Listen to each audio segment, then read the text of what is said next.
মহেরা জমিদার বাড়ি, যেটা কিনা টাঙ্গাইল জেলার মির্জাপুরে অবস্থিত। আপনি যখন টাঙ্গাইল নিয়ে একটু ঘাটাঘাটি করবেন বা ঐতিহাসিক স্থাপনা সম্পর্কে জানতে চাইবেন, সর্বপ্রথমে কিন্তু এই মহেরা জমিদার বাড়ির কথাই উঠে আসবে। আর এটা ছিল টাঙ্গাইলে আমাদের দ্বিতীয় দিন। দ্বিতীয় দিনে আমরা চলে গিয়েছিলাম মহেরা জমিদার বাড়ি পরিদর্শন করার জন্য।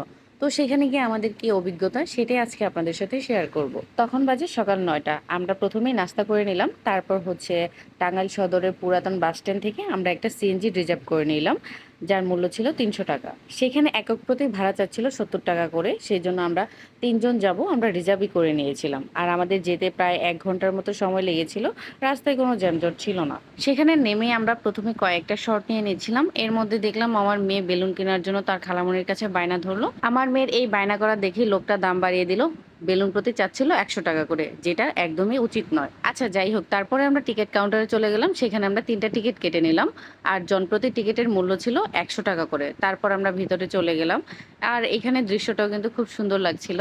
আমার মেয়ে অনেকদিন যাবৎ বায়না ধরছিল একটা সিংহ আর একটা হাতি কিনবে। তো সেইখানে যাওয়া মাত্রই সিংহটা প্রথমে দেখতে পেয়ে তার চোখে মুখে যেন অনেক আনন্দ আমি দেখতে পাচ্ছিলাম। যদি এগুলা বাস্তব বা জীবন্ত হতো তাহলে সে কতটাই না খুশি হতো। সেই দিন অতিরিক্ত গরম থাকার ফলে আমরা সামনের অংশটাতে বেশি সময় দিতে পারিনি। সামনের অংশটা কিছু সময় ঘুরে ফিরে আমরা চলে গেলাম পিছনের অংশটাতে। সেখানে ছিল মিনি চিড়িয়াখানা। সেখানে প্রথমে গিয়ে দেখলাম যে ময়ূরটা পেখম তুলছিল।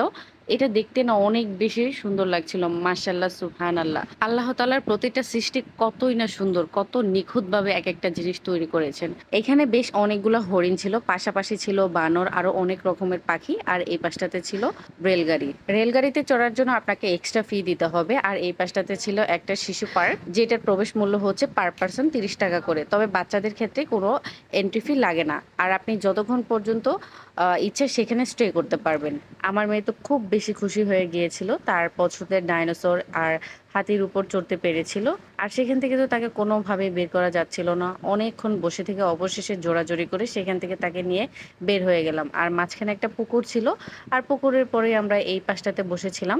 আর সেখানে কিছুটা ছায়া ছিল, একটু স্বস্তি মিলছিল। জমিদার বাড়ির একদম শেষ অংশে গেলে এরকম একটা আমের বাগান দেখতে পাবেন। তারপর সেখান থেকে আমরা হচ্ছে ইজি বাইক চড়ে পুরো এরিয়াটা ঘুরে ঘুরে দেখছিলাম। যতটুকু জানতে পেরেছি, ১৯৭২ সালে এই জমিদার বাড়িকে পুলিশ ট্রেনিং স্কুল হিসেবে প্রতিষ্ঠা করার উদ্যোগ গ্রহণ করা হয়, যেটা পরবর্তীতে ১৯৯০ সালে পুলিশ ট্রেনিং সেন্টার হিসেবে উন্নতি করা হয়েছে। মহেরা জমিদার বাড়ির পুরোটা চত্বর ঘুরে ফিরে আমরা আবারও প্রধান ফটকের এখান দিয়ে প্রবেশ করলাম। তখন ভাইয়াটা আমাদেরকে বলছিল আপনারা চাইলে কিন্তু এখানে নাইট স্টে করতে পারেন।